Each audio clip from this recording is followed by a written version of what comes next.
ఫిలిప్పీయులు రాసిన పత్రిక 2వ అధ్యాయం 5వ వచనం. క్రీస్తును కలిగిన మనస్సు మీరును కలిగి ఉండండి. ఎంత గొప్ప మాట అండి! క్రీస్తును కలిగిన మనస్సు మీరును కలిగి ఉండండి. దేవుడు క్రీస్తులాగా జీవించమంటున్నాడు, ప్రార్థన చేయమంటున్నాడు, మంచి పనులు చేయమంటున్నాడు, చెడుని అసహించుకోమంటున్నాడు. దేవుని యందు భయభక్తులు కలిగి జీవించమంటున్నాడు.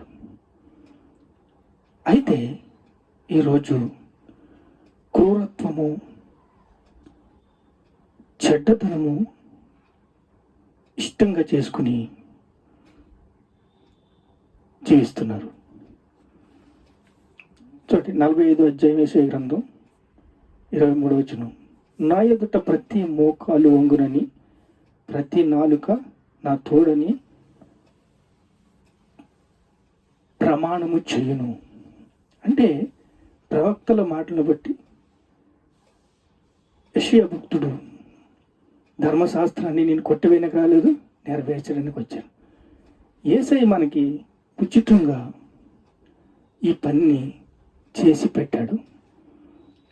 ఉచితంగా విశ్వాసంతోనే కృప వచ్చింది. ఈ మాట అమెరికా దేశంలో మార్టిన్ లూథర్ పెద్ద పెద్ద అక్షరాలతో రాసి, మీరు క్రియ వలన కాదు, విశ్వాసం వల్లనే. ఇది దొరికింది మీకు క్రియ వలన కాదు, కేవలం విశ్వాసంతోనే. ప్రతి మోకాలు యేసు నామములో వంగాలి.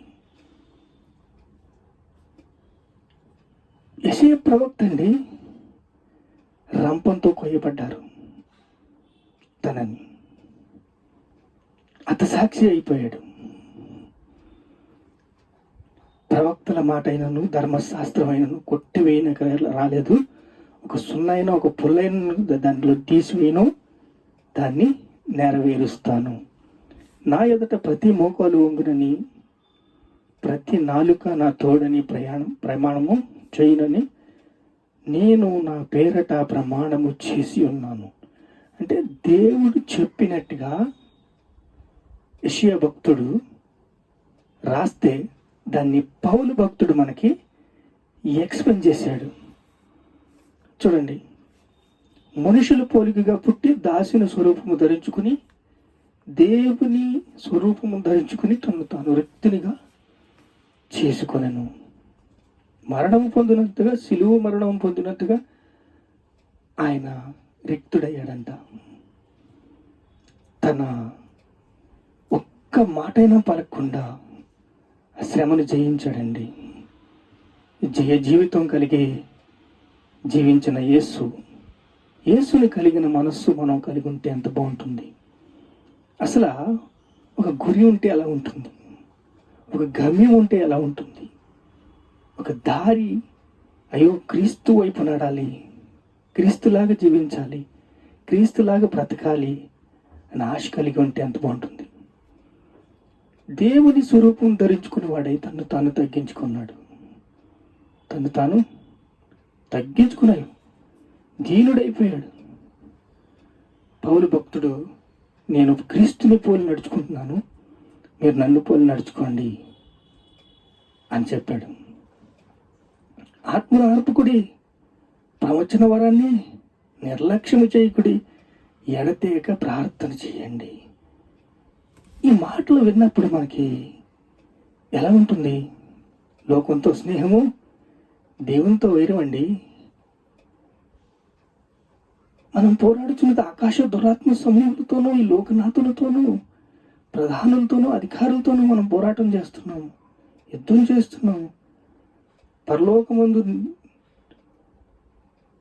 పరలోకమందు జరిగినట్లు భూమి యందు కూడా జరగాలంట. పరలోకమందు ఎంత ఆనందంగా ఉన్నారో, సంతోషంగా ఉన్నారో, సమాధానంగా ఉన్నారో, భూలోకను కూడా మనం అలా ఉండాలంట. అలా ఉండాలి అంటే దేవుని కృప మనకి ఉండాలి. మనుషులు పోలికగా పుట్టి పుట్టి దాసుని స్వరూపం ధరించుకుని విధేయత చూపాడండి. మనం ఒక మాదిరికరంగా ఉండాలి, విధేయత చూపాలి. విధేయత అంటే ఒక మాదిరికరమైన జీవితం జీవించాలి. పరలోకములో ఉన్నవి కానీ, భూలోకములో ఉన్నవి కానీ, భూమి కింద ఉన్నవి కానీ ప్రతి వాని మోకాలు యేసు నామములో వంగునట్లు ప్రతి ఒక్కని మోకాలు యేసు నామములో వంగాలని దేవుడు నిర్ణయించుకున్నాడు. తీర్పు ఉంది, మనం ఎవరికి తీర్పు తీర్చకూడదు, మనం ఎవరి గురించి మాట్లాడకూడదు. ఒకవేళ మాట్లాడితే నిలబడి ప్రార్థన చేస్తే దేవుడు వింటాడు. అవునండి, శత్రువుని ప్రేమించమన్నాడు. శత్రువుని ప్రేమించండి, నేను మీతో ఉన్నాను, మీరు భయపడద్దు, భయపడకుడి, నేను మీకు తోడై ఉన్నాను.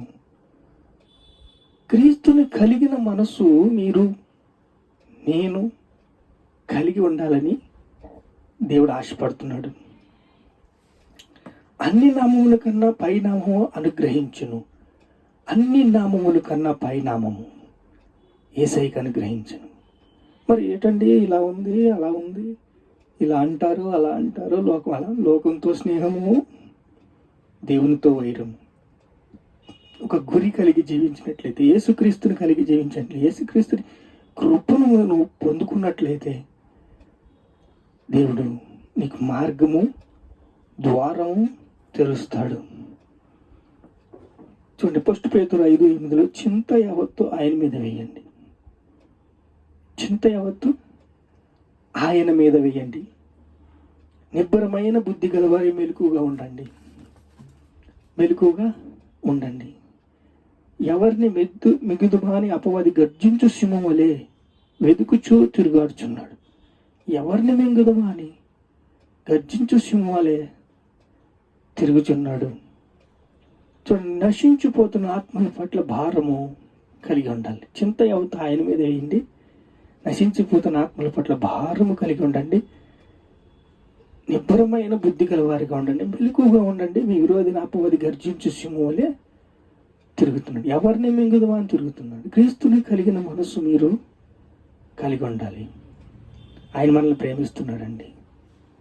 ఆయన మనల్ని కృప, కనికరంతో, దయతో మనల్ని ప్రేమిస్తున్నాడు.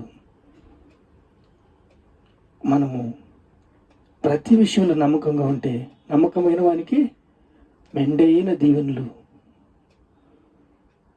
చింత యావత్తు ఆయన మీద వేయండి. కొంచెము కాలమైన తర్వాత మిమ్మల్ని స్థిరపరిచి బలపరుస్తాడు. చూడండి, మరణం పొందినంతగా, శిలువ మరణం పొందినంతగా మనుషుల పోలిక ఒకటి దాసుని స్వరూపం ధరించుకుని మన కోసం శిలువ మరణం అనుభవించాడు.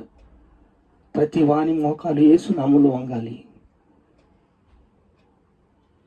మనం ప్రతి విషయంలో దేవునికి లోబడి జీవించాలి. ప్రార్థన చేసుకుందాం. మహాపరిశుద్ధుడా, నశించిపోతున్న పట్ల ఆత్మల భారము మాకు ఇచ్చావు తండ్రి.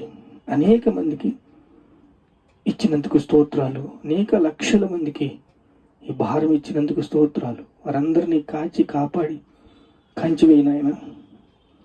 విధేయత చూపిన వాడే తను తాను తగ్గించుకొనెను. విధేయత చూపాలయ్యా, నీకు విధేయత చూపాలయ్యా, యేసయ్యకి మనం విధేయత చూపాలయ్యా. యేసు నామములో వంగునట్లు ప్రతి వాని మోకాలు, భూమి కింద కూడా మనుషులు ఉన్నారంట, వాళ్ళు తీర్పుకు లోబడిన వారు కాబట్టి అయ్యా కనికరించు, క్షమించు. యేసు ప్రభు సత్యము చెప్పి నీ కృపలో జ్ఞాపకం చేసుకున్నాను తండ్రి. మీకు స్తోత్రాలు. ఘనత, మహిమ, ప్రభావాలు ఇంకే చెల్లిస్తున్నాం తండ్రి. ఆమేన్.